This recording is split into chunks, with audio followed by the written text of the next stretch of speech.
Okay, welcome everyone. I, Council President Walsh, call the May 20th City Council meeting to order. Mayor Polly has an excused absence tonight, so I will be serving as Mayor Pro Tem, and Councilmember Hunt is attending remotely. As a reminder, we continue to have a remote aspect of our meetings, so both staff, members of the public, and council members may be participating in tonight's meeting remotely via WebEx. But we have a lovely group of people in the room, so that's always nice. It feels less lonely up here that you guys are here. The first item on our agenda is the Pledge of Allegiance, and I welcome everyone to join me in the pledge. I pledge allegiance to the flag of the United States of America and to the republic for which it stands, one nation, under God, indivisible, with liberty and justice for all. Okay, and we are starting off tonight to celebrate many of the people that are in the audience with a few proclamations. For the first one, I will invite Greg Keith, Water Operations Manager, to the podium.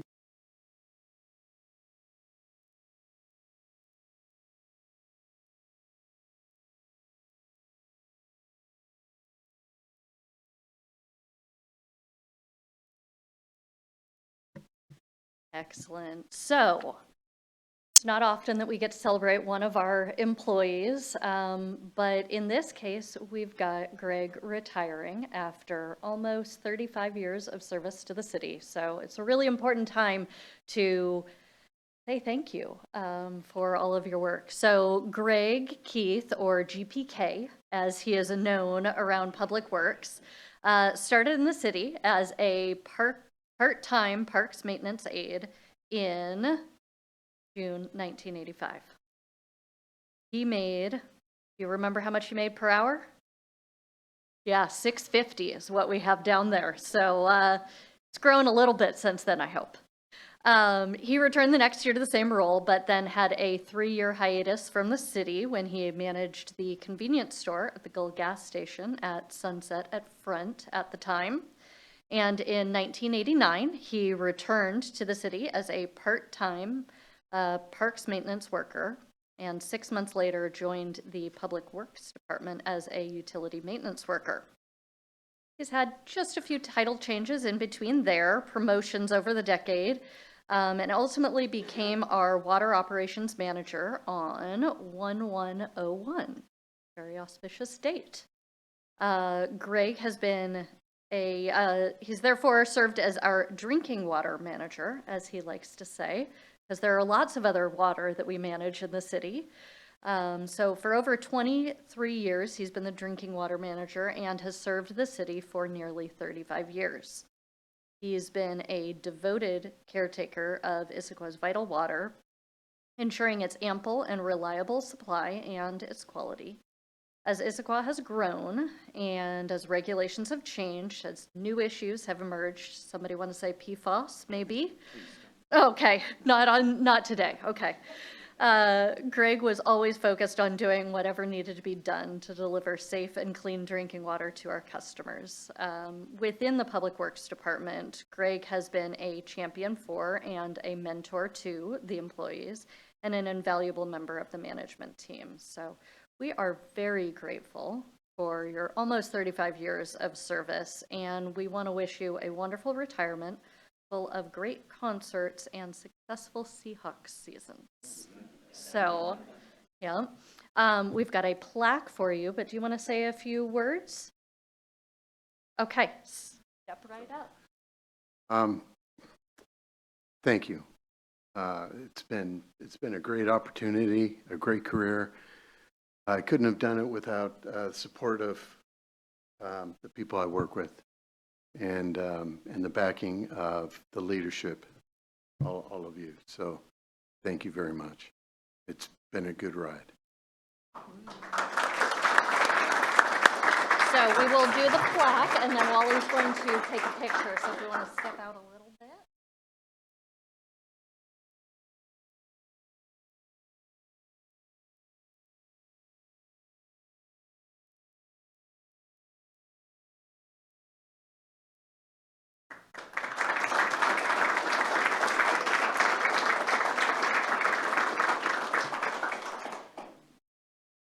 Okay, and we will follow up with our next proclamation, presenting to Public Works Director Emily Moon for Public Works Week proclamation. So, whereas this year marks the 64th annual National Public Works Week, and whereas the 2024 national theme, Advancing Quality of Life for All, honors the public works professionals, and public works is the thread that connects us all, no matter where we live in the world. And whereas our public works professionals focus on infrastructure, facilities, and services that are of vital importance to sustainable and resilient communities and to the public health, high quality of life, and well-being of the city of Issaquah. And whereas these infrastructure, facilities, and services could not be provided without the dedicated efforts of public works professionals, engineers, managers, and employees at all levels of government and in the private sector who are responsible for rebuilding, improving, and protecting our transportation, water supply, water treatment, and solid waste systems, public buildings, and other structures and facilities essential for our community. And whereas we pay tribute to the substantial contributions these individuals make to protecting our health, safety, and quality life. Now, therefore, I, on behalf of Mary Lou Pauley, Mayor of the City of Issaquah, do hereby proclaim May 19th to 25th to be Public Works Week in the City of Issaquah, and invite the community to join me in thanking the Public Works Department for their service and outstanding contributions. And I know you want to get these guys up here. Do you want to make a few words or? Fantastic. Come on over. Thank you very much. Very happy to be joined by quite a few of my team members tonight, mostly to honor Greg. So thank you for that recognition of him. And my shameless plug is Wednesday evening from 4 to 6:30. Come to Public Works. We're having an open house, a tour, all sorts of family fun. It's going to be a great time. Thank you. I'm not sure you plugged that enough. There's like touch a truck and you get to know all of the things that are going on. I'm really excited about this idea. Fantastic. You guys want to come up and we can take a picture? Yep.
So we've got another proclamation coming up, and this one is presented by Councilmember Joe for Travel and Tourism Week.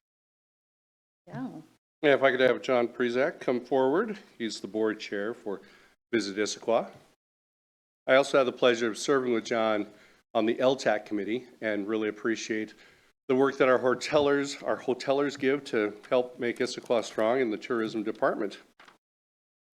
Whereas this year marks the 40th anniversary of National Travel and Tourism Week, and whereas the travel industry fuels every industry and will continue to be an essential part of Issaquah's economy, development, and workforce, and whereas travel is an economic powerhouse for every state and destination across the country, with an economic output of $2.6 trillion in 2022, supporting 14.5 million American jobs, and whereas travel spending supports vibrant life and safe communities in Issaquah and across the United States by generating $84 billion with a B in state and local tax revenue in 2022 to support essential services such as education, emergency response, public safety, and more. And whereas travel enables success for all industries, including manufacturing, agriculture, defense, healthcare, and more, by driving sales growth, innovation, education, and operations that move our economy, our nation, and Issaquah forward. And whereas the travel industry cannot recover without the full return of leisure, business, and international inbound travelers, increasing travel to and within the United States drives America forward to a more prosperous future. And whereas the travel industry's success will grow Issaquah's economy and workforce, since prior to the pandemic, small businesses accounted for 60% of leisure and hospitality employment. And whereas travel is an essential industry, and we must continue to communicate that growing travel leads to economic growth, benefits businesses, and fosters mutual understanding. Now, therefore, on behalf of Mayor Mary Lou Pauley, Mayor of the City of Issaquah, we do hereby proclaim the week of May 19th to the 25th to be Travel and Tourism Week in the City of Issaquah, and urge citizens of Issaquah to join us in recognizing the critical role this industry plays in Issaquah. In witness whereof I have hereunto set my hand and seal of the City of Issaquah this 20th day of May, 2024, Mary Lou Pauley, Mayor. Yes. Thank you to everyone that works at the city, all of our partners, and everyone that lives in the city. One of the biggest things about being in the tourist industry is it's not just us in the hotel or the restaurants that make a good place to stay. It's everyone working as a team, all of our wonderful partners, and the opportunity to go through a wonderful travel program to learn more to make our city just an even better place to stay and being conscious with all the changes that happen. So thank you.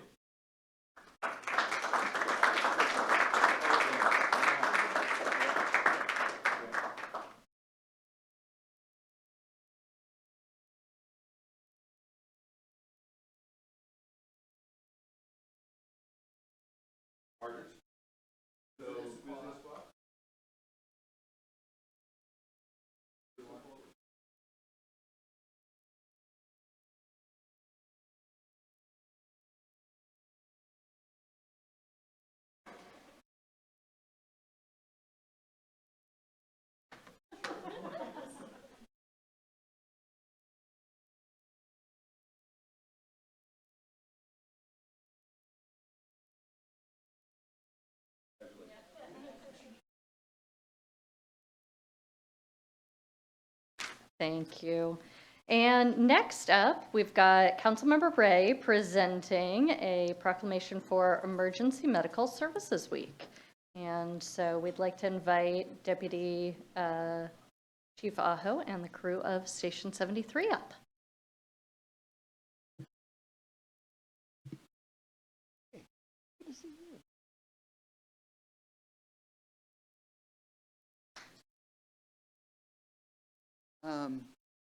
So I just wanted to start by saying I spent, I think, 6 years on the board for Eastside Fire and Rescue. It was one of the great privileges of being a member of the city council here, was to be also able to work with these fine people. And as a unfortunate but grateful recipient of emergency medical services, I am forever in your debt. So whereas in 1974, President Gerald Ford announced and authorized the first National Emergency Medical Services Week.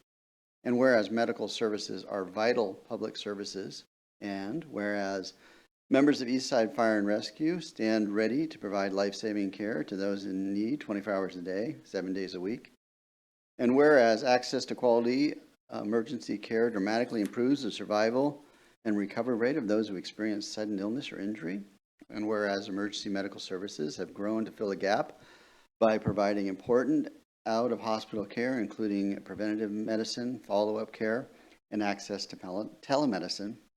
And whereas members of the Eastside Fire and Rescue, whether career or reserve, engage in thousands of hours of specialized training and continuing education to enhance their life-saving skills. And whereas it is appropriate to recognize and value the accomplishments of emergency medical service providers by designating Emergency Medical Services Week. Therefore, it is hereby proclaimed the week of May 19th to 25th to be Emergency Medical Services Week in the City of Issaquah, and I invite the community to join me in thanking Eastside Fire and Rescue for their service and outstanding contributions.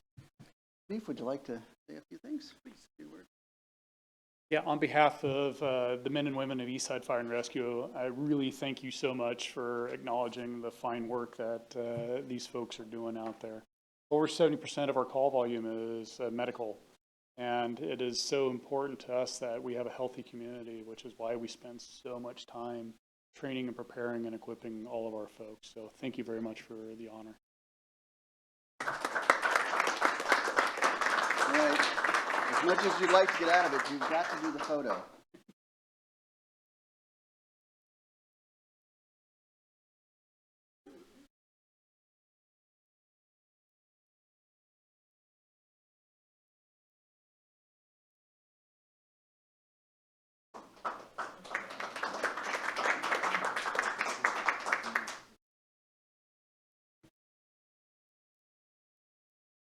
We've just been enjoying all the privileges of being able to celebrate everybody in our community. We've got one more tonight, Councilmember Martz.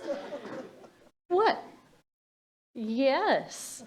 Councilmember Martz, who you can see up there, is an avid boater, is presenting National Safe Boating Week, and we are welcomed by the U.S. Coast Guard auxiliary members. You can join him. Yeah, please do join, I believe, Dale Vodica with U.S. Coast Guard Auxiliary.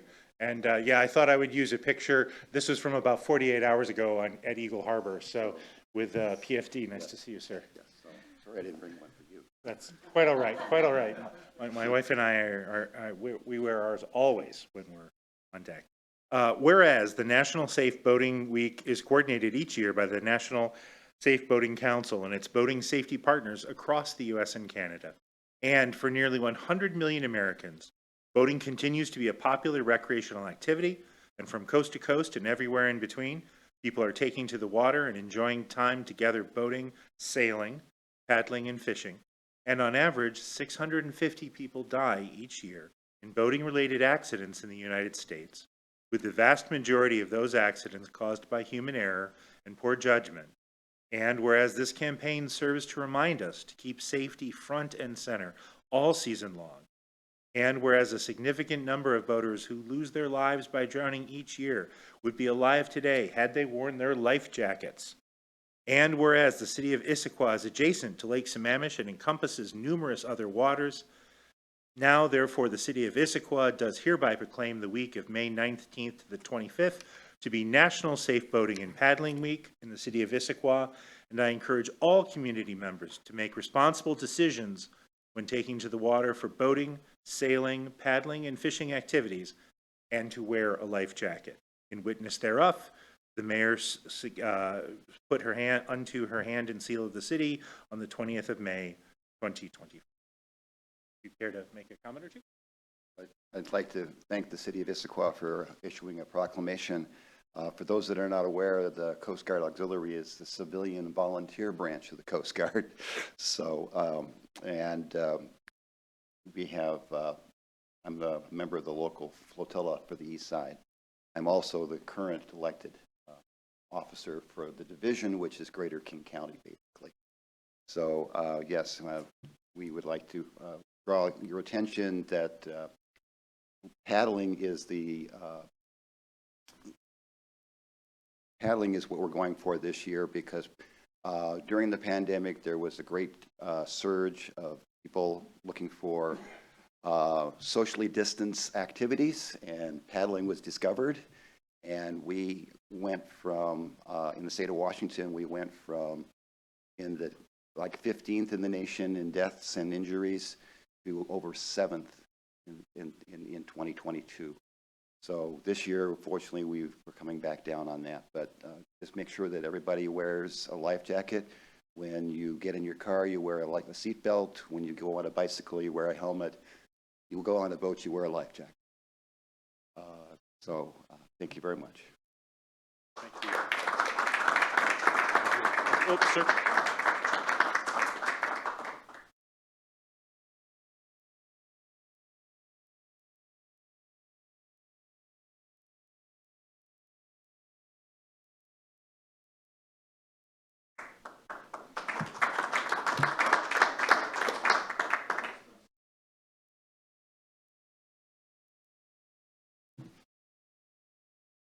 And now we get to get into the just nitty-gritty business, not celebrating people, but getting into the rest of our business.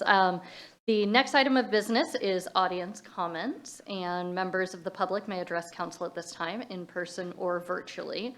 Those who signed up in advance to make comments will be called on first. If you're joining us virtually and would like to make virtual comments, you can raise your virtual hand or send the host a chat message. If you're on a phone, you can press *3.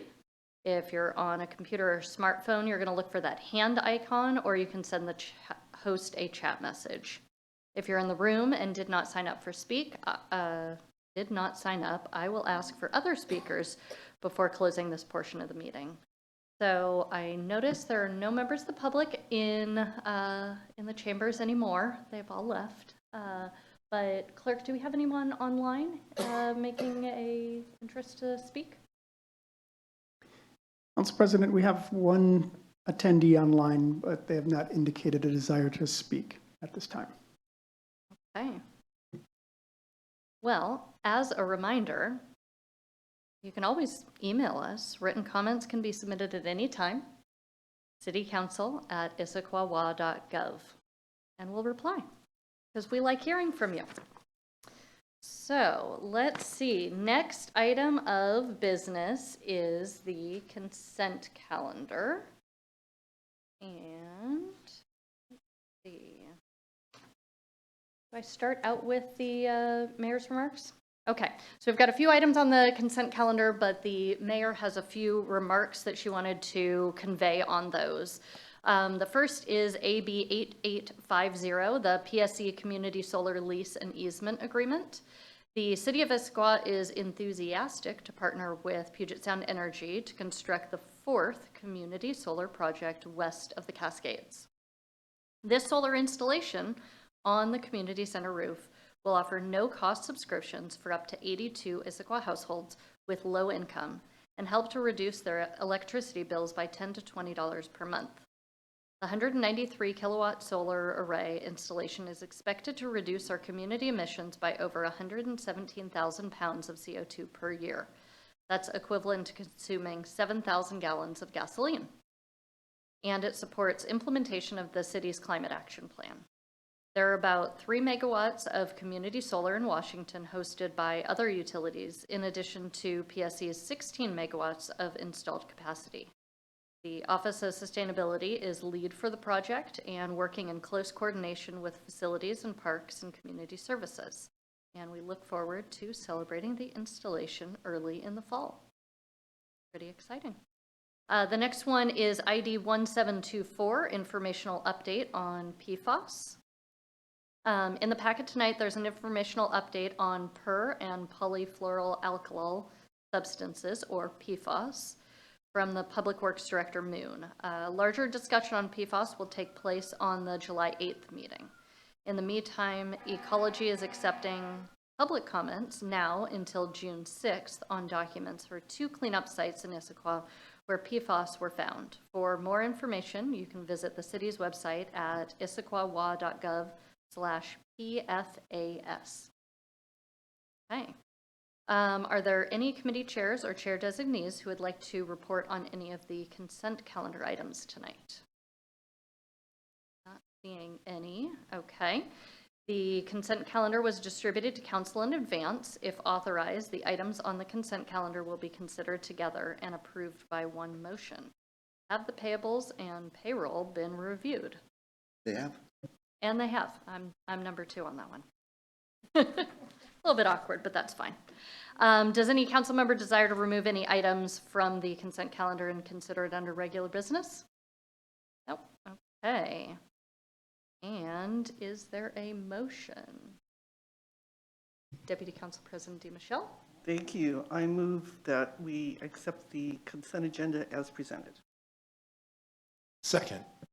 Okay. The motion to approve the consent calendar as presented has been moved and seconded. Is there any council discussion? Not seeing any. So the motion before council is to approve the consent calendar as presented. All those in favor signify by saying aye. Aye.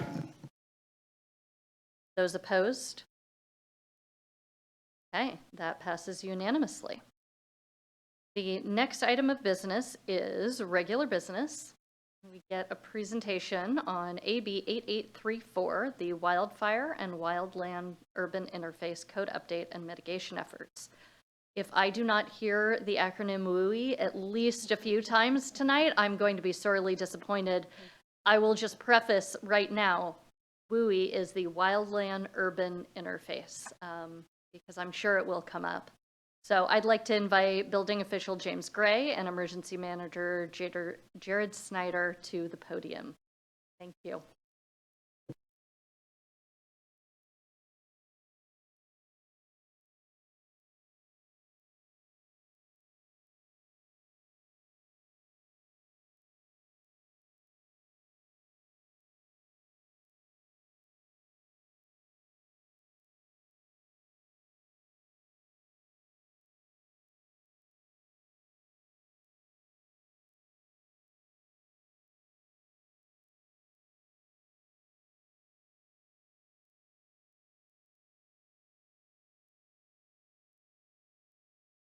Thank you so much, Council President.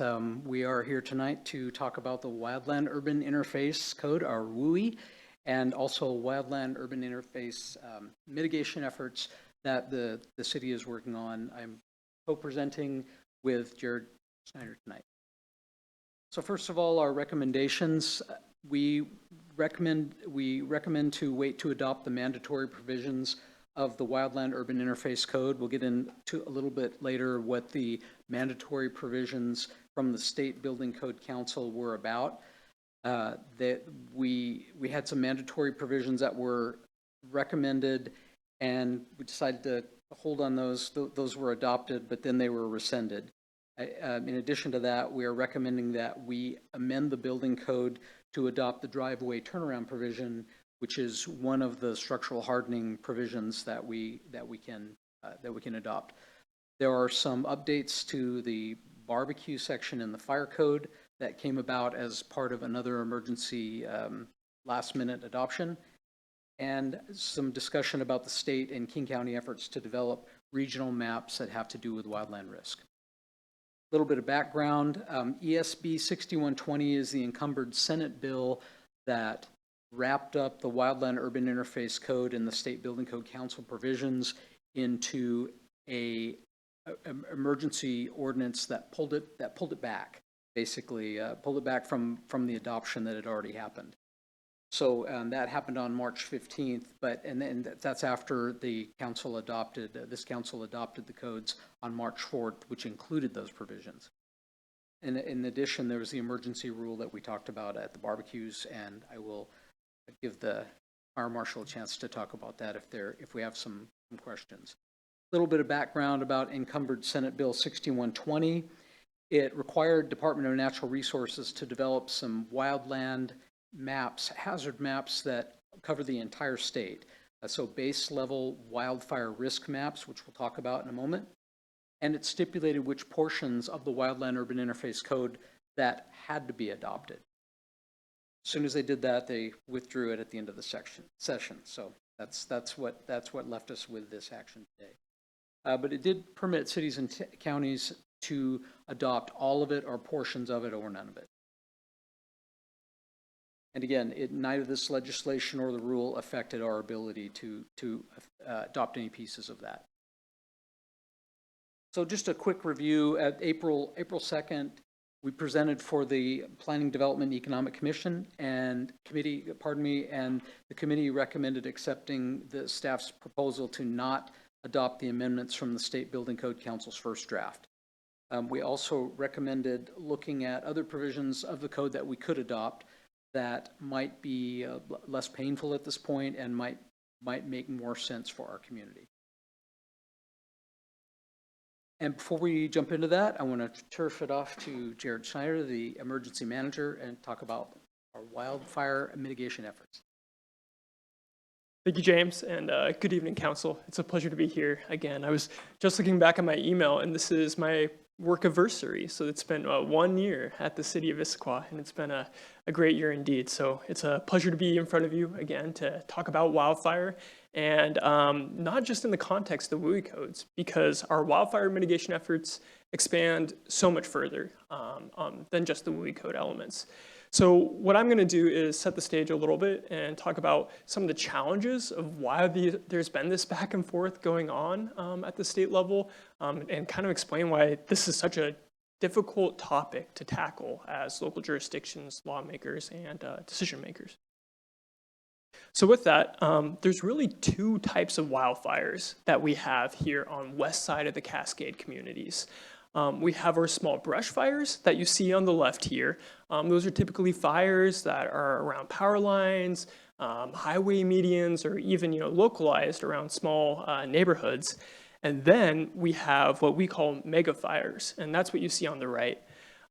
This is the Yacolt burn of 1902. That red area is actually what burned. It was about 328,000 acres. It claimed the lives of 38 individuals. This was back in 1902, and the fire moved exceedingly quick. It was about 1 mile an hour, which is very fast for wildfire, and what was really driving it was these dry east winds. The fire was the winds were so high that the embers actually jumped the Columbia River and started fires over in Oregon. So those are kind of the two types of wildfire scenarios that we're planning for on the west side of the Cascades. Now, our friends on the east side of the Cascades have a completely different fire regime, and that's really what's been making it challenging for lawmakers. So this next slide, you see this graphic here. On the left side of the graphic, you see our own local forests. They're wet forests, they're highly productive. What you see is 300 to 400 years without fire suppression or wildfire. Below it, you see 300 to 400 years with fire suppression. Notice how there's not really any difference there. On the right side, we have our dry forests that are more characteristic of the east side of the mountains. And what you see is much more abundant and dense forests as a result of wildfire suppression efforts. Now, the reason that we're highlighting this is just because the vegetation management element of the WUI code has been particularly the element there's been a lot of back and forth around. James is going to talk about that a little bit more in detail about what that would mean for our community, but just keep this in mind that our forests actually look the way that they're supposed to look like. We don't have that same issue as the east side of the mountains where wildland firefighting has led to the problem becoming worse in some of those communities. And then the last thing I wanted to do on this slide was just highlight a quote from the King County Wildfire Risk Reduction Strategy, which is a strategy that prescribes 12 actions that we can take to reduce wildfire risk. It reads, "Unfortunately, no amount of property or vegetation management can completely eliminate wildfire risk, particularly in the case of large wind-driven wildfire events." And I'm just highlighting that again to keep in mind as we go through these slides and talk about our efforts to reduce risk, that wildfire is a very challenging topic, and our forests, as we've discussed, are very abundant under the right conditions: dry, hot, low snowpack, and those east winds. We could likely have a large wildfire. Before we turn it back to James, I just want to highlight some of the things that we are already doing. Right? As I mentioned, WUI code implementation isn't the only way that we're addressing wildfire risk in the city. It's a small part of our strategy, but an important part of our strategy in how we deal with wildfire. So I'm happy to announce that Issaquah is undergoing a wildfire evacuation study. This is something that I'm personally very excited about, and I think it's going to answer a lot of our community questions and desires that we've been all clamoring for, when it comes to wildfire. Now, evacuation is very important because we have a lot of neighborhoods that have one way in and one way out, right? In many neighborhoods, there's also service roads and potential areas that we might want to mitigate to create new roads and things like that. This study will give us a baseline time estimate on how long it'll take a neighborhood to evacuate and for the whole city to evacuate. What this study does is they actually build your city piece by piece within a virtual model, down to even like stop signs and other road signs. It's a complete replica of your city. Then, once they complete that, they run a whole bunch of traffic simulations and you get a time estimate out of it. But what makes it so exciting is the fact that they can actually play with the model. So if we wanted to make a road in Forest Rim, we can actually see and quantify the benefit that it would have in terms of time reduction and evacuation. Same is true for the service roads. So we can model, if we open up the service road 30 minutes after the fire start, it would help, with an hour, in evacuation times. It also gives you best practices, like at which intersections to position police officers and the positive benefits that would have on evacuation time. So really, I think it'll help us guide our future decisions and guide our future mitigation actions when it comes to wildfire in a really tangible way, right? We'll have hard numbers that we'll know for our evacuation times, and we can know what we can do to reduce those times. So frankly, I'm very excited about it because it gives us something to work with, right? So our current timeline for that is we're hoping that it'll be done by the end of the year. If not, it'll be, very early next year. So this is full steam ahead, and I'm going to be happy to share the results with you all when they're completed. A similar effort that we are undergoing is something that is called Chipper Days. Now, we're not the first community to do a Chipper Days. You may have already heard about it. Essentially what it is individual homeowners pile their large woody debris up on the street, and someone comes by with a wood chipper. In this case, it would be our Parks Department comes and chips that woody debris. And then, our Parks Department will use those wood chips later. But what it does is it reduces the risk around, wildfire, but it also gives us a really good chance to talk to community members about wildfire risk, right? So Eastside Fire and Rescue has a wildfire mitigation specialist. It's their whole job. They go around, they look at homes, and they give recommendations. She's hoping to come on out with us. And so as we're chipping people's, woody debris, we can also talk about other tangible ways that wildfire risk can be reduced on their property. So we're really excited to pilot this. We're going to pilot it up in Forest Rim on parcels that border city-owned property. So that's going to be our first initial pilot program area. We hope to expand it later if it's a success. King Conservation District, we've been working with them closely. They've been doing these for quite some time, and they recommended that we start small first because the logistics behind them are actually surprisingly large. So we don't want to have our parks employees chipping through the night or anything like that. All right, so those are some of the mitigation efforts that we're taking, but we're also preparing our operational side at the city. So we've had a couple exercises that I want to highlight. This was a Timber Ridge evacuation exercise that we did about a month ago. Timber Ridge is an independent living, assisted living community up in the Taos neighborhood. We were able to simulate a wildfire event up there and actually evacuated 30 of those residents, brought them down to Issaquah Senior Center, which is our resilience hub, checked them in, and had them essentially go through, step by step what it would be like in an evacuation. Now, beyond just the residents getting that experience, for us, that is really invaluable.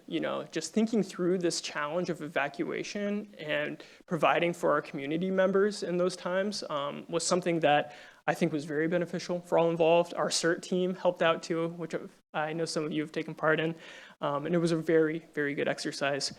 One that we don't have a slide for only happened a couple weeks ago, but Issaquah staff joined in Issaquah's Emergency Operations Center training and exercise. And what an EOC is, an Emergency Operations Center, is essentially where we coordinate our disaster response in the event. So we had a training for about 50 staff members. It was a good training, but was really valuable too at the end is we had an exercise, a discussion-based exercise. And you can probably guess what the hazard was. It was wildfire. So we talked about a wildfire starting outside of the Taos neighborhood and went step by step, through our actions and what we would do, even beyond the response, but even into recovery. And, we had a lot of good takeaways from that. And I think we all learned quite a bit. But I just want to highlight that, we're actively thinking through our response, at the city level, right? We're moving forward to not get cut flat-footed in any one of these incidents. All right, talking about public education real quick. The public being aware of this risk is very important. Here's a picture of our emergency management intern, Lisa Sargent, at the Sustainability Fair, spreading the word about wildfire and all hazards within the city. Here are a couple tweets that we posted last summer with the help of the communications team, raising awareness around wildfire, particularly in those high-risk late summertime days that our risk is worst.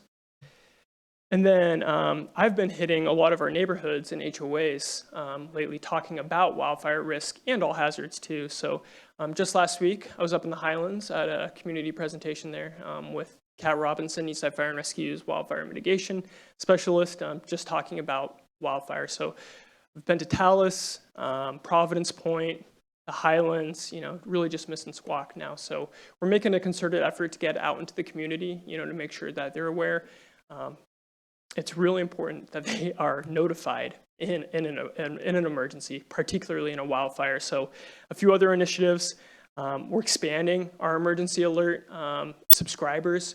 We're also encouraging our partners and community-based organization partners to take part in what we are also partnering in, the Trusted Partner Network. That's a lot of partners. But what this is, it's a volunteer group that helps push emergency broadcasts to their community in which they find themselves part of. So, we may not always have inroads with every community, right, that, of individuals that live in Issaquah, right, but someone likely does.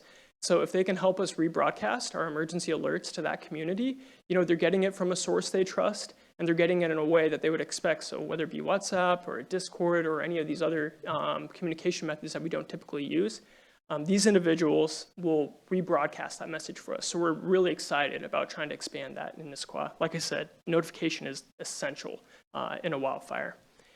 We're also developing our community wildfire protection plan in partnership with Eastside Fire and Rescue. So Kat Robinson, again, wildfire mitigation specialist, is leading that effort. That'll give us tangible actions that we can take to reduce our risk. Lastly, the Resilience Hub efforts, which I've alluded to earlier. We are expanding these Resilience Hubs. What they are, if you're unfamiliar with the concept, is they're a single location that will remain essentially operational during an emergency, where the community can come to, they can get help, they can get connected with other services that may not be available to them at that individual Resilience Hub. And we're doing this project in partnership with the sustainability group, and we're seeing great progress so far. And we hope to really make sure that this holds firm in Issaquah, and we have many Resilience Hubs in our community. All right, so with that, we've set the stage on what we're doing with wildfire risk and a little bit about our particular risk. As James alluded to, there's wildfire risk maps that are being developed in association with the new WUI codes. Now, there's two maps, actually, that Issaquah will get a chance to partake in. The first one is DNR's maps. So they'll be developed in about a year and a half. After their completion, local jurisdictions will have about 6 months to adopt either that map or an additional map or a different map that they've made. Jurisdictions will also get a chance to provide feedback on those state maps, so we can, have a say into the mapping process. But little more is known about that effort so far. It's still relatively new. We haven't heard much from the state about what that's actually going to look like or what our opportunities will look like to really influence that mapping product, but we will stay on top of that. The second wildfire risk map that's being developed is actually through King County. They received grant funding to develop a community wildfire protection plan, and part of that grant is to do a risk map for their community. And I guess I should take a step back too and highlight that risk maps are different than WUI maps. I think you've all seen the WUI map that I think I've even presented here before, right? Risk maps are not WUI maps. Risk maps take in a whole bunch of different other factors that say not just where vegetation is growing, right, next to development, which is WUI maps. Risk maps take into effect things like weather patterns, right? Fuels, burn probability, historical occurrences of wildfire. That all makes up risk maps. So it's not going to be another WUI map. What it's going to look like is completely different from what we're used to seeing. So with that, we really have two options. We can either wait until the development of Washington Department of Natural Resources risk map and King County's risk map that consider our own local modifications, or option two, we can procure our own City of Issaquah wildfire risk study now. A little bit later in the presentation, I'll be up to talk about what that actually looks like at the recommendation of PDEC when James and I were there. That was one of the takeaways, is they wanted us to do a little fact-finding mission, so I'll present on that soon. Okay, so let's take a look at what risk maps currently are saying about Issaquah's situation. So here's the United States Forest Service's wildfire risk mapping tool. They show Issaquah as having a low risk of wildfire, lower than most communities in the US. I think it's at 78%. Now what you see in this map, right, is you have these top boxes that say low, right, but then exposure part that says high, right, down in the left quadrant. And that's really the WUI map, right? That's the WUI. You know, all of our neighborhoods have large amounts of vegetation around them. And so while the exposure is high, our risk is still relatively low. The same is true for FEMA's National Risk Index. This is essentially a tool that all hazard mitigation professionals use to understand their exposure to a natural hazard for a community. So what it says about King County, it doesn't get down to the city level, is that there's relatively low risk, especially when you compare it to somewhere like Chelan. You know, you see it in the risk index score of 99.17, right? Kittitas is 98.57. And then, you know, our neighboring counties, Pierce and Snohomish, they have kind of similar risk to us, right? But again, this is just to highlight, right, what current risk products are saying about Issaquah. The last one I want to show you is actually what private insurers look like. Oh, sorry. Sharon? Yes. Yeah, can we go back? I think Yes. we've got a question from Councilmember Martz. Yes. Yeah. Pardon me. Does that include an estimated probability of fuel load? Yes. Yeah. Okay. Yep. Because most of the year we're pretty wet, except when we're not. Exactly. Exactly. And that's what really that's what our risk is, right? On those hot, dry, east wind days, right? That's what makes our extreme fire hazard, you know, days, right? That's when we get the red flag warnings, which are quite rare. But yes, these risk mapping products account for that vegetation load. Great. All right. So risk factor is what private insurance companies use to understand risk for hazards. What they say about Issaquah, this is actually taken at the Forest Rim community, so arguably our highest risk community for wildfire risk. They say that we have a less than 0.1% chance of a wildfire in 30 years. So still relatively low, right? So the reason I'm highlighting all of these, right, is to say there's a good chance if we do procure our own wildfire risk study, it's going to read pretty similar, right? It maybe may not reveal much more than what, you know, the models are already showing. These risk modeling services that these companies do, it's a standard equation. The math is set. You just plug in a jurisdiction, right, and it spits out the information, right? So there's not too much variance, is what I'm trying to say, right? If we do choose our own risk mapping effort, I'm afraid that it'll look very similar to the states and the counties, and it may not be the best use of our funds. But I'll talk about that a little bit more too. We have a whole slide devoted to those risk maps, and I can give you some more information then. Okay, so with that, I plan to track and participate in the state wildfire risk mapping effort where provided. The same is true for King County's wildfire risk mapping effort as well. I'll be on the planning team, and I'll stay on top of it. And then whatever preliminary maps that we get back, I'll come before PDEC and you all to provide feedback on those maps and get a chance to have your input and sway in that mapping effort. Now, what that really looks like at the state process, yet we're still questioning ourselves. We just don't have those details. But again, this is a very important element of the WUI codes because this is really what those WUI actions are filtered through these risk maps. So, great. Now with that, James is going to talk about just how they are applied or could be applied within our community. So back to James. Thank you. Jared, thank you for that. That's much more exciting than what I've got to talk about. He's a hard act to follow, so much more interesting. So the Wildland Urban Interface Code, one more time, it's kind of a representation of what we did with PDEC on April 2nd. Just a quick overview of the mandatory and non-mandatory provisions. So once the statewide maps are completed, the structural hardening requirements will be mandatory. For those that don't know, structural hardening are elements that have to do with how we protect the structures from wildfire for the structures themselves. Roof and exterior wall construction, decks, driveways, and ventilation restrictions. If the city wishes to enforce the non-mandatory provisions that are not in the RCW that's listed, such as defensible space, we would need to adopt some or all of those pursuant to this RCW. So defensible space, this is the one that's gotten the most attention. It's the most difficult, and it is also retroactive in the Wildland Urban Interface Code. Defensible space has to do with vegetation that is around a structure. And I've got a graphic here in just a moment to show what this looks like. But for instance, vegetation within 30 feet of a structure has to be removed. There's exception for trees. You've got 10-foot tree crowns, but there are distances to the power lines that have to be measured. Do we have a question?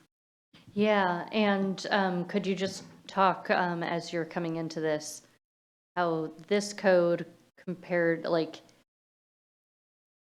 trying to frame it according to what I heard from the PDE meeting, is this something that you're proposing at this time, or is it a potential future conversation? It's a good question, Council President. We are proposing to remove this stuff from what was adopted previously. Okay, and Councilmember Moore? Is there an exception for critical slope? There currently is not. So I'm on the upper side of Idlewood, and my neighbor cleared some space around his house very unwisely. And he now has a $400,000 retaining wall below his house because he destabilized the hillside. 30 feet of critical slope creates slides.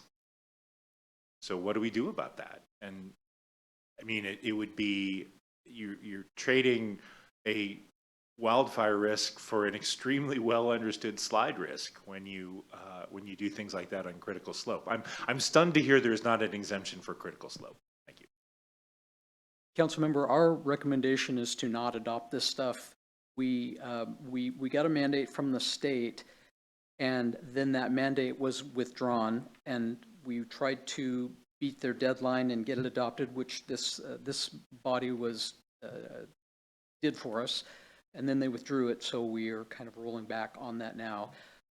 Maybe the overarching summary of this whole thing and the emergency manager's presentation is that Issaquah and this area in Western Washington is probably not ready for this code. This may be a code that is more applicable to drier, more desert area. I was just down in Southern California this weekend, actually, and talking to some folks who live under this code in that area.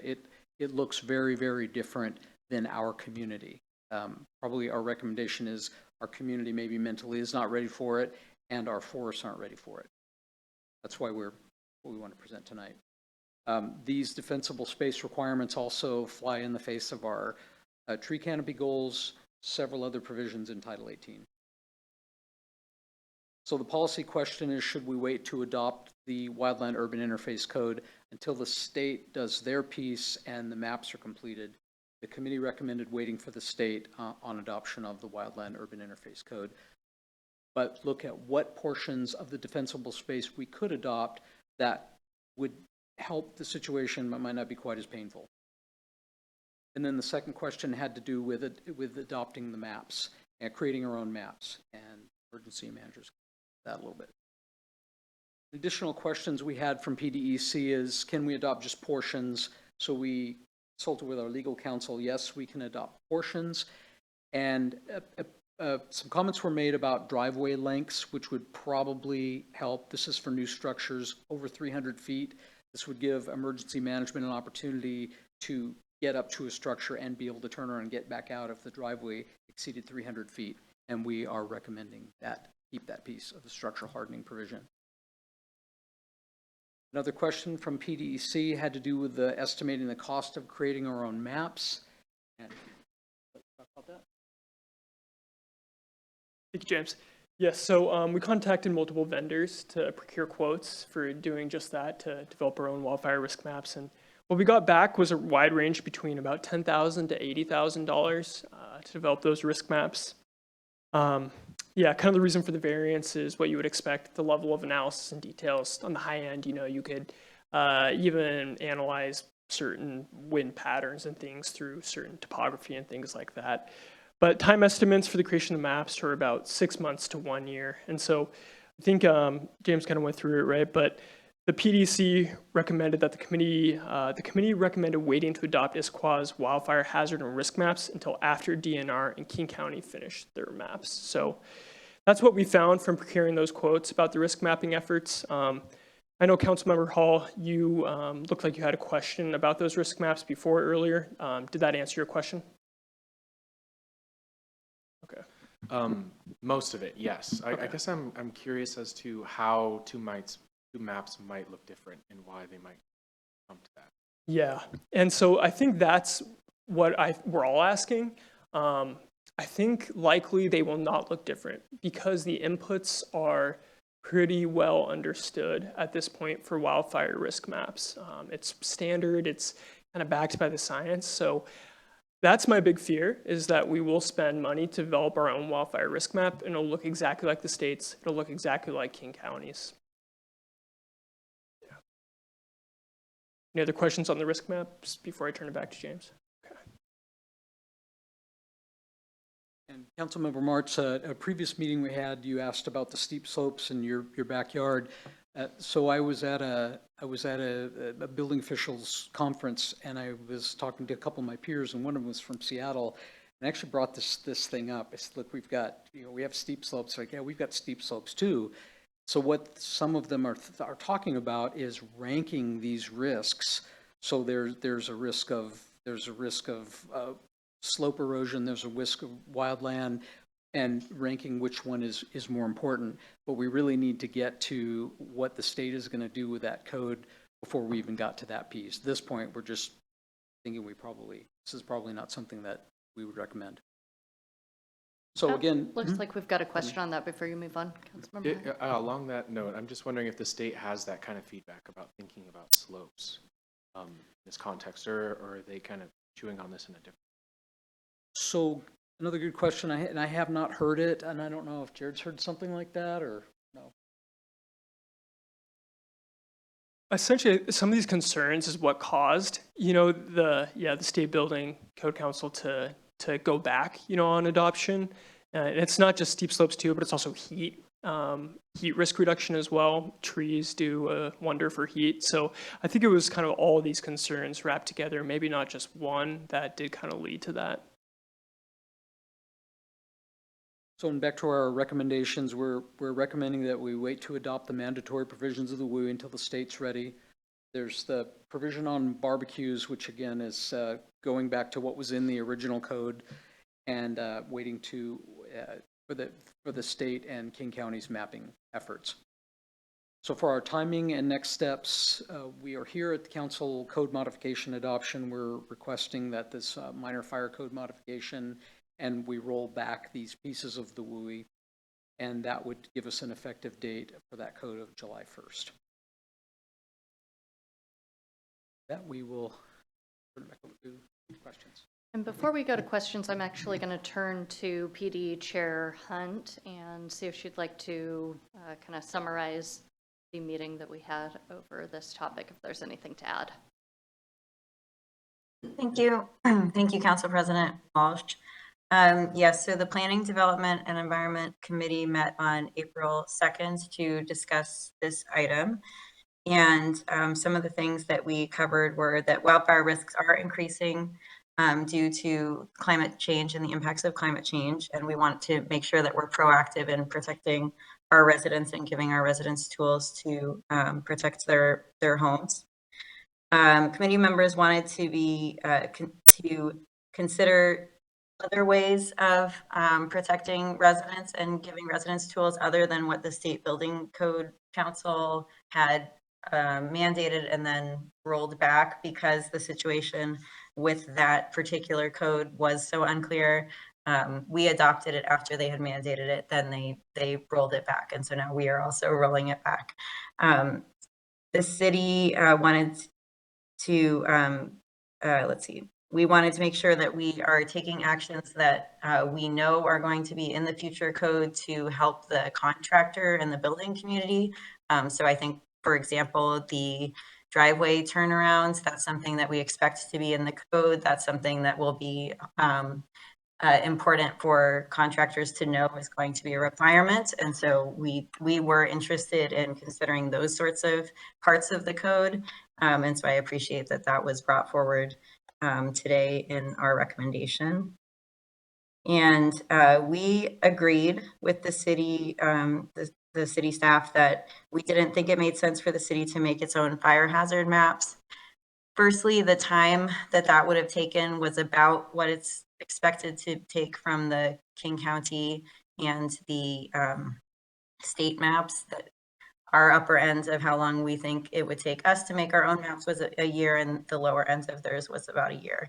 Additionally, we, as was stated by Jared, we expect that the results wouldn't be very different, and it would be an expense to the city when we have other things that we can do specific to Issaquah that will benefit our community, such as the evacuation study that is going on.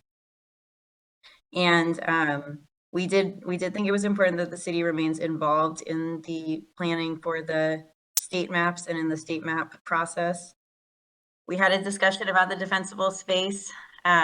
We too felt that the critical slopes is really important to be considered, and the erosion prevention importance of trees, and that wasn't factored into the current code. So we didn't think that this code, the defensible space, made sense, and as was explained, it also got rolled back, probably in part because that part of the code may not apply across the state, including to our part of the state.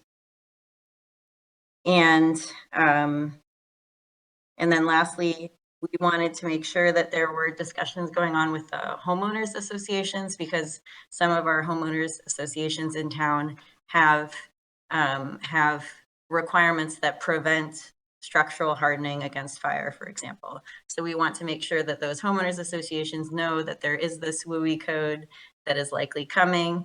It will likely require some changes, and so we want to help them prepare, and we also want to make sure that they know what the status of the wildfire risk is so that they can help their communities prevent forest fires.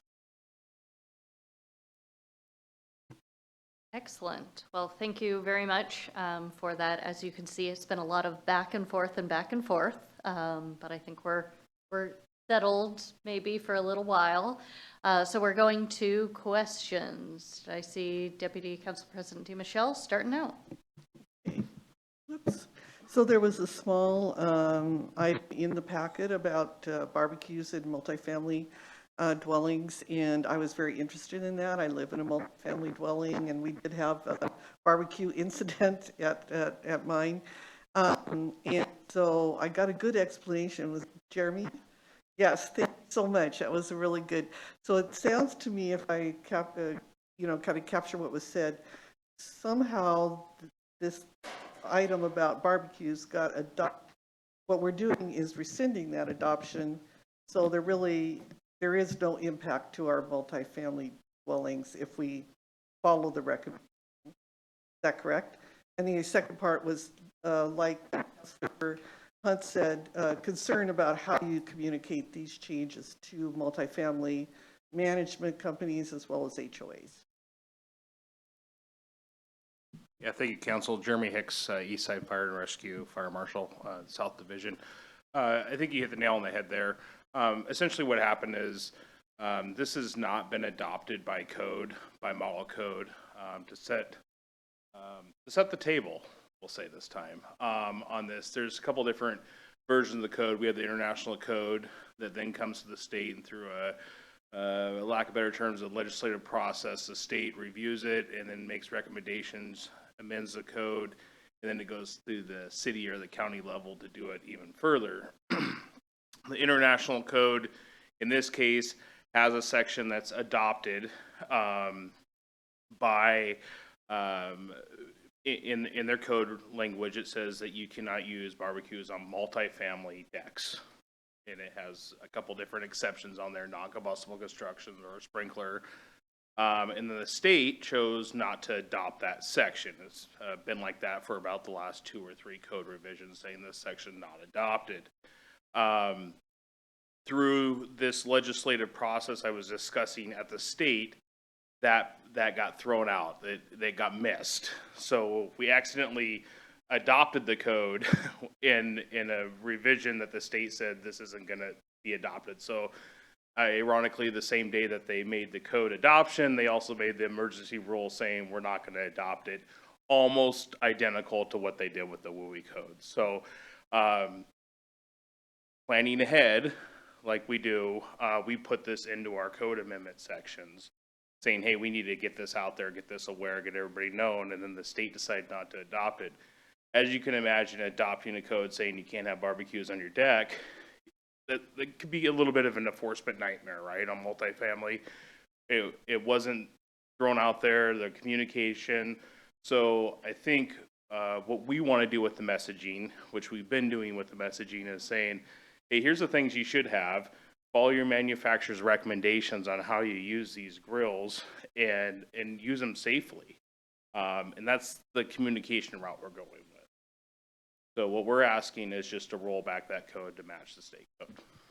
Yeah, I really appreciated the explanation that you gave me, and also the explanation of how you communicate with multifamily, because that's a little different than single-family homes. And it's harder in some ways to communicate with all of the people that are involved in a multifamily unit. So I really appreciated your response. Thank you so much. No problem. Yeah. Okay, I didn't see Mike Speed. Councilmember Hall, followed by Councilmember Mertz. Thank you. I have a handful. So I guess I'm a little confused then on the barbecue thing, because there is some amended language in the code language in here about barbecues that talks about rooftops. So is that what we're rolling it back to? Is that right? Yeah, so the codes, what you have in front of you is what the code packets, essentially the amended code in Issaquah has been for the last 2 code cycles. Let's go back to setting the table. And when we were doing the table setting before, we put the stuff about barbecues under open burning because it seemed like a logical place in the code to put the amendment. When we saw that the barbecue stuff was coming out, it seemed like a logical place to take the barbecue stuff and put the barbecue stuff with the barbecue stuff. Well, now that the barbecue stuff wasn't being amended, we're asking, we still want to keep that stuff about rooftop barbecues, so we're putting it back to where it was. So again, it's one of those cases where you're prepared and then it gets you like, shouldn't have been that prepared. So we're just putting it back to where it was. Nothing's changing. Okay, thank you. That clears that up for me. And then 1 question for James and 2 for Jared, and then my other 2 questions were already answered by James. So thank you very much. So for the driveway aspect of this, I just want to clarify, it's not clear to me in the code language that this applies only to new build. So can you clarify, is that right? It's just for new build driveways? That's correct. That'd be new construction only. Okay, cool. I couldn't find it in the language, so perhaps control effing wrong. Be in the scoping. As long as you're confident it's there, good, thank you. Jared, these are just questions that came up during your presentation because you're so passionate, and I appreciate the work that you do, and also thank you for the talk you and Kat just did up in the Highlands. I heard it was well received, so thank you. I'm curious, I've actually had a chance to sit in on an EOC training, emergency operations training. It was a water issue, the one that I sat in on. But I'm just curious, as a city, how often do we go through EOC trainings? Do we have some sort of policy around that? Yeah, I don't think we have an official policy, but we're trying to figure just that out, actually. Probably a 1-year tempo is what we're going for. Okay. Yep. That sounds good. Thank you. And then can you remind us who the Resiliency Hub candidates are right now? I know of the Senior Center and Blakely Hall, and then what are the other ones that are kind of in the mix? Yeah, Issaquah Middle School is one. And then the food bank, we're doing some scoping for potentially more of a partnership with them, because I know that they might be making some changes to their facility, potentially how other discussions, aside from that go. And those are the 3 currently. Yep. Okay, Councilmember Mertz. Thank you. So I have a lot of questions, but unfortunately, they're not all directly related to the bill that's in front of us. We have to have a plan. I remember State Fire Marshal Chuck Duffy told me Issaquah is the poster child for wildland urban interface fires. And there can be models that say, well, 360 days a year, the fuel loads are really low, but then there's the days that it's not, right? So we need to have a plan. And on some level, we got to do what Olympia tells us to do, because unfortunately that's the law. But I don't really care. What I care about is that down the road, God forbid, there's some sort of fire. My understanding is on this side of the pass, it's about crown fires, not about understory. So there's a house fire and it goes to the crown and we lose a neighborhood, right? Yeah. God forbid. But we need to be able to say that we did everything that we knew science could tell us to reduce that risk, right? And so we need to have that plan. And what we're talking about today is part of that. There's other parts of it, right? We need to, maybe it's that on red flag warning days, we need to have a different threat posture for house fires. I don't know. I leave to the professionals at EFR. But, we need to have a plan such that if and when, again, God forbid, a bad day happens, we can look our residents in the eye and say, we did everything we could that was reasonable to prepare for that. And again, we have to do what we need to do for Olympia, and we should take our time, especially if it doesn't fit well for Issaquah. I appreciate that we want to do that. But we have been talking about this for a while, and as a homeowner who lives adjacent to an open space, every time that the fuel loads go up, I go to bed at night thinking, I just hope there's not something bad that happens, right? And I have a 270-foot long driveway that's 8.5 feet wide, that doesn't have any kind of a turnout, and I'll be lucky to get off the mountain if something bad happens. So that's my questions. Topping versus pollardizing. We need to have conversations about if there's things we can do to reduce canopy fuel load risk that makes sense ecologically and environmentally. We need to be having these conversations beyond just reacting to what's going on in Olympia. So I'm hoping that we will get to a point in the next, tell me 6 to 12 months, that we'll have a more comprehensive plan about what we want to see done in this community to reduce the risk. That's great. I completely agree. Yeah. You're preaching to the choir in a lot of ways. It's one of the things that I'm most concerned about too, as the emergency manager. Yeah, we have many neighborhoods, right, with such limited egress that it is a huge concern. And, we're taking these steps. And yeah, it's my commitment to see it all the way through, honestly. And even to your point, in July, we're going to be hosting a group of about 80 professionals around wildfire risk reduction at the Pickering Barn to share best practices. And that's where conversations, like that will take place. And so, we were happy to host it because this is something, we gotta figure out as the west side of the Cascades communities. It's we have a little bit more grace, but it's our days are heating up. So you're exactly right. I agree, Councilmember Martins. Thank you. Okay. Wondering, anybody else, any other questions, thoughts, comments, any of that? We have a public comment period on this? I don't have it on my, nope, okay. Fantastic. So, do we have anyone who would like to make a motion on that? Councilmember Hunt. Thank you. I move to adopt ordinance number 3058. repealing and replacing section 16.04.111 of the Issaquah Municipal Code regarding adoption of the 2021 International Wildland Urban Interface Code, and adopt ordinance number 3059. amending the city's fire code by amending section 16.06.050 and repealing section 16.06.051 of the Issaquah Municipal Code regarding barbecues. Second. Okay, the motion has been moved and seconded. Is there any council discussion? Okay, Councilmember Hunt. Thank you, Council President Walsh.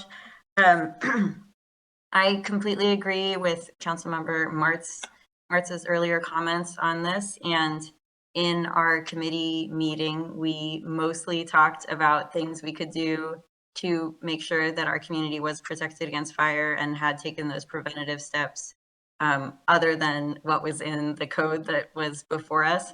And so I think that this conversation, this presentation today by Jared and James, that has been a continuation of that conversation, trying to make sure that we are taking actions to prevent wildland fires and, you know, for example, doing this evacuation study, making sure that we know what would be the improvements that would decrease our evacuation times in different neighborhoods. So those are things that are responsive to the need for that action. And I think this is an unusual conversation of this council because of that. We're not really talking that much about the wildland urban interface code that was mandated by the state and then repealed, but rather what else we can do. And so I too hope that we can continue that conversation. I think there have been some great things mentioned and great resources for the community, including our partners at EFR have trainings that they can help people do structural hardening of their homes against fire and create defensive space around their homes. Also the evacuation study, and then the King Conservation District work with the Chipper Days. So I think we will continue to see those sorts of programs and continue the conversations with multifamily homes and with our HOAs. But I completely agree that we need to do more. And I think today we're just taking this first step of rolling back the code that was problematic for all the reasons that the state identified and that our staff have also identified. Excellent. Not seeing any other comments. So if there's no further discussion. The motion before council is to adopt ordinance number 3058, repealing and replacing section 16.04.111 of the Issaquah Municipal Code regarding adoption of the 2021 International Wildland Urban Interface Code, and adopt ordinance number 3059, amending the city's fire code by amending section 16.06.050 and repealing section 16.06.051 of the Issaquah Municipal Code regarding barbecues. All those in favor signify by saying aye. Aye. Those opposed? That passes unanimously. Okay, yes, yeah, I heard her aye.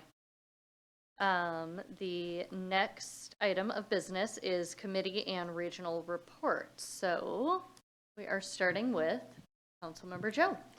Thank you. May 22nd, the Cascade Water Alliance Board of Directors will be meeting. And on June 5th, the Public Affairs Committee for Cascade Water Alliance will be meeting as well. That concludes my report. Thank you. Thank you. I think we'll go Councilmember Hull. Thank you. No report. Okay. And next, Councilmember Ray. Thank you, Council President. The Committee Mobility and Infrastructure Committee met on, you want to rewind? Oh, okay. Thank you. I appreciate that. On May 14th, here in council chambers, we had one agenda item. It was to look at 5 potential additions to the Transportation Improvement Plan. After reviewing those 5 improvements, the committee recommended that they be included in the TIP for this year and then subsequently in the Capital Improvement Plan. The activity is scheduled to come back to council for a public hearing on the 13th and then adoption by council on June 24th so that we can submit to the state by our July 1st target date. And that concludes my report. Excellent. I think I need to go to Councilmember Hunt. Thank you, Council President. On May 16th, there was a meeting of the Salmon Recovery Council of RIA 8, which is the name of our watershed. And we had one decision item, which was the 2024 RIA 8 grant round funding. There were around $2.5 million worth of grants that were distributed all across the watershed. They do really great work for habitat recovery and education about salmon recovery. One project of interest was there's continued funding for the artificial night at light, so light pollution work that has been going on. This includes work on Lake Sammamish and is looking at how we might reduce the impacts of light pollution on our salmon populations. The next meeting of the Salmon Recovery Council will be July 18th. And there was a May 7th meeting of the Planning, Development, and Environment Committee.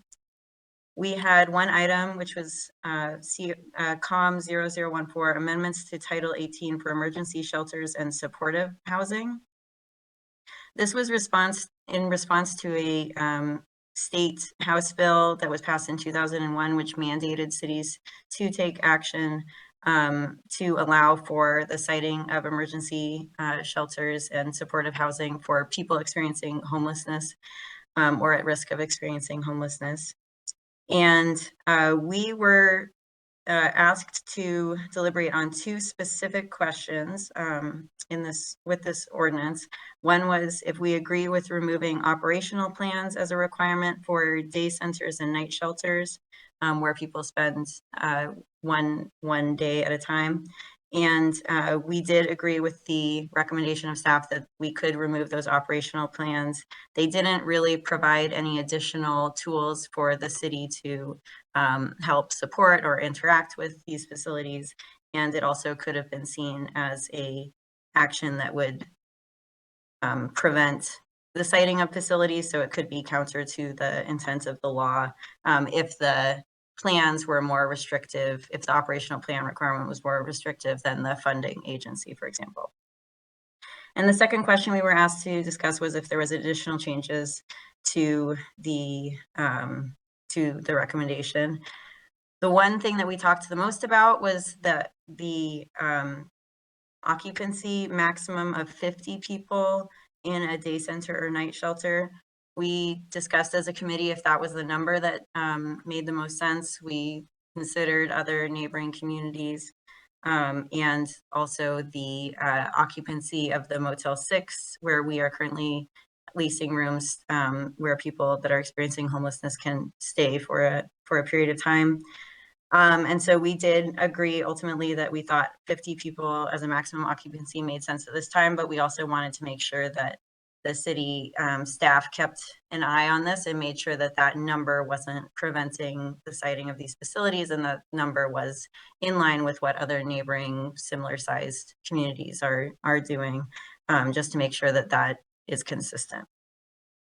We also, the one other thing that we discussed other than sort of standardizing of the definitions was the zones where these facilities could be sited. And the state's requirement was that these facilities be in places where there are also, where hotels are also allowed. This is because in some cases, hotels have been converted to emergency shelters or day and night facilities. And so we thought that this did make sense. The zones that allow hotels also have other facilities and transportation, transit oftentimes. And so we ultimately thought that that made sense. But again, we wanted to make sure that this is tracked over time, since this is a new law. And then the last thing is there was a question about if this impacted the ability of churches to have tent cities as has been the case in Issaquah previously. And this does not impact that, because that is through a different kind of a permit. So that is not impacted by these amendments. And there is no, so that concludes that meeting report, and there is no meeting in June of the Planning, Development, and Environment Committee. That concludes my report. Thank you. Thank you. Next, going to Councilmember Mertz. Thank you, Madam Council President. The Sound Cities Association Public Issues Committee met on Wednesday, May 8th at 7 p.m. We talked about a number of things, but the issue that was probably most informative and that I want to share is asylee and refugee crisis. So one of the things that's happening is as folks are coming into the country and applying for asylum and refugee status, they are winding up, the distribution of those folks is occurring really at the moment without any coordinated effort or planning. And so our friends in Tukwila all of a sudden have 400 to 500 folks that are seeking asylum or refugee status, and at present don't have any services or help from the county or the state to help this. And so the conversation that occurred is that we really need a regional solution to this.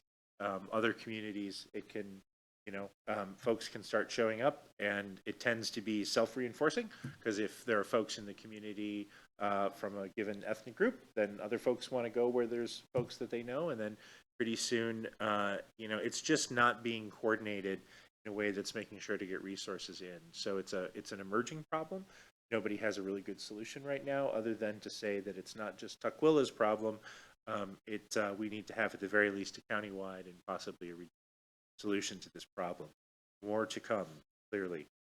The Services, Safety, and Parks Committee will be meeting on a special date, Tuesday, May 28th. We would normally meet tomorrow here in council chambers, but there is the annual awards ceremony. So instead, we are going to meet, like I said, Tuesday, May 28th, 6:30 p.m. here in council chambers. There are 2 items on the agenda: COM 0041, Court and Criminal Justice Services, and the doozy COM 0042, Traffic Safety Camera Update, both of which promise to be meaty, exciting topics that will generate a lot of interest in the community.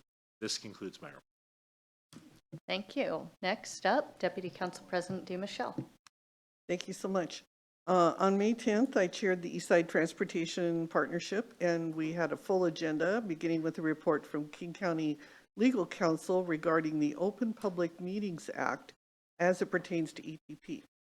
So going forward, based on the legal advice that we received, ETP will start meeting remotely twice per quarter, and then the third meeting will be done in person, and we will adjust the public comment opportunities accordingly.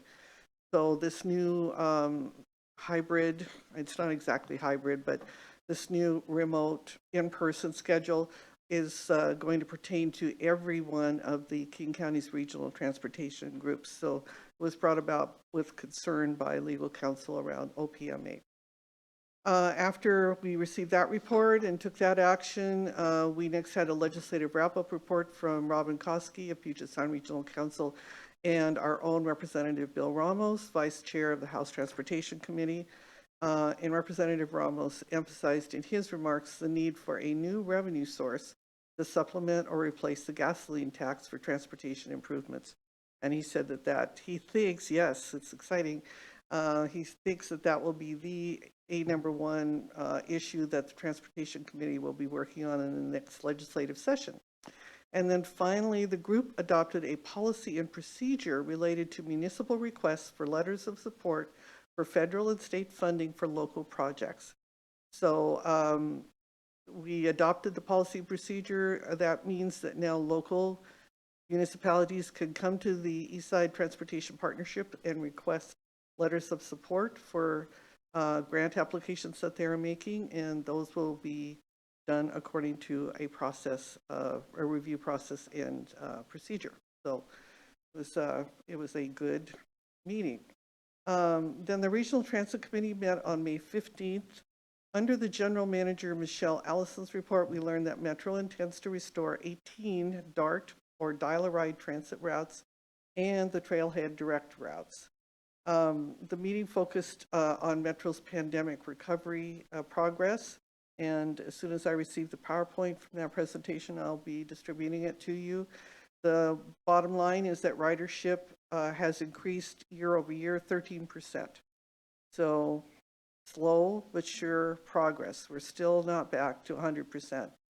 Allison emphasized that the goal of recovery efforts is not returning to business as usual. During the pandemic and since, Metro has increased its focus on equity.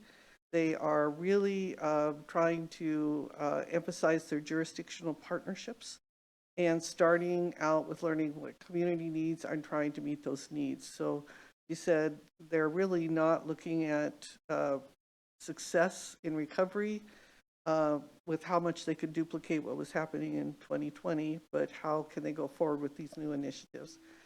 So the June RTC meeting will be canceled and replaced by a Metro ride-along with details to follow. I'm excited. And then finally, on May 16th, the Eastside Human Services Forum held a webinar on data collection and sharing for nonprofit human services agencies.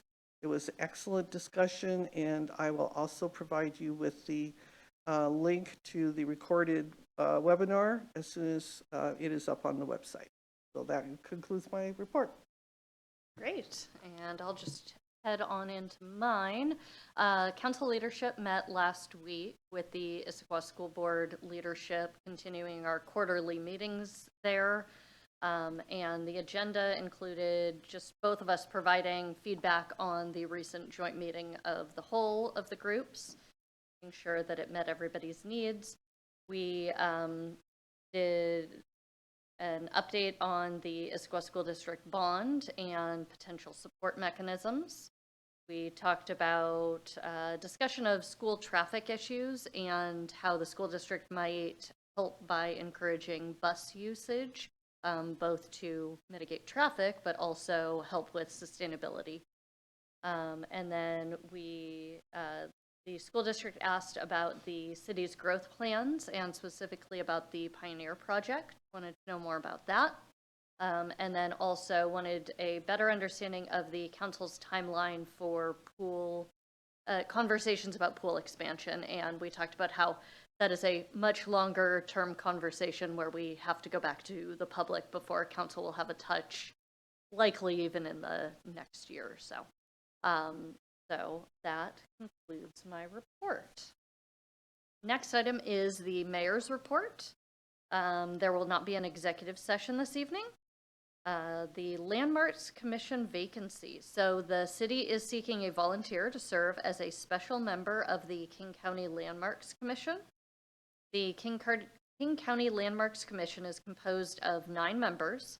The Issaquah special member to the commission serves the 10th member when the commission acts on behalf of Issaquah.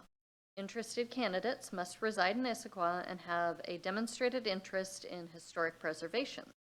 Applications will be accepted through June 5th, and to learn more, you can visit issaquahwa.gov/apply. Public Works Week festivities. The Public Works Department is hosting a public open house and tour of the Public Works campus on Wednesday, May 22nd from 4 to 6:30 p.m. We will have lots of fun opportunities for our visitors, including, and I really love this, whoever came up with this idea was brilliant, a petting zoo of bobcats, deers, scorpions, and caterpillars. Thank you very much for the dad joke on that one. Demonstrations of the CCTV van that is used to inspect stormwater and sewer mains and how a fire hydrant works. Touch a Truck photo opportunities. Informational booths highlighting programs and services such as Adopt a Drain and Snow Routes. Tours of the EOC, the Emergency Operations Center, and a scavenger hunt and more. So very exciting. Public Works hasn't hosted this in several years, so they're looking forward to having the community back in and showing off all the cool things they do. The following day, May 23rd, we'll conduct a Public Works rodeo where our equipment operators will perform fun skill tests for bragging rights. From 1:30 to 3 p.m., we've invited city staff to visit for tours, to watch the rodeo, and to participate in a collaborative skill with a Public Works operator, just in case anybody wanted to go do any of those things together. For more information, please contact Public Works Director Emily Moon at emilym@issaquahwa.gov. Upcoming events. Trailhead direct service to Issaquah. Travel right from Seattle or the Issaquah Transit Center to Issaquah Trails. Trailhead Direct, a seasonal program that provides transit service to trailheads along the Interstate 90 corridor, returns May 25th. Service to Mount Si and the Issaquah Alps. It will run from May 25th to September 15th. Trailhead Direct was first launched in 2017 as a pilot project sponsored by King County Metro's Community Connections Program and King County Parks to expand access to hiking trails and reduce trailhead congestion in the Issaquah Alps, where illegally parked vehicles created traffic hazards and safety concerns. For more information, please visit issaquahwa.gov. That concludes the mayor's report. Next item, I believe, is good of the order. Anybody have any good of the order items? I do. Let me just pull up the agenda and make sure there was nothing else I'm supposed to be touching on. Nope, good of the order. Okay. With all of that, this meeting is adjourned at 8:35 p.m. Thank you, everyone.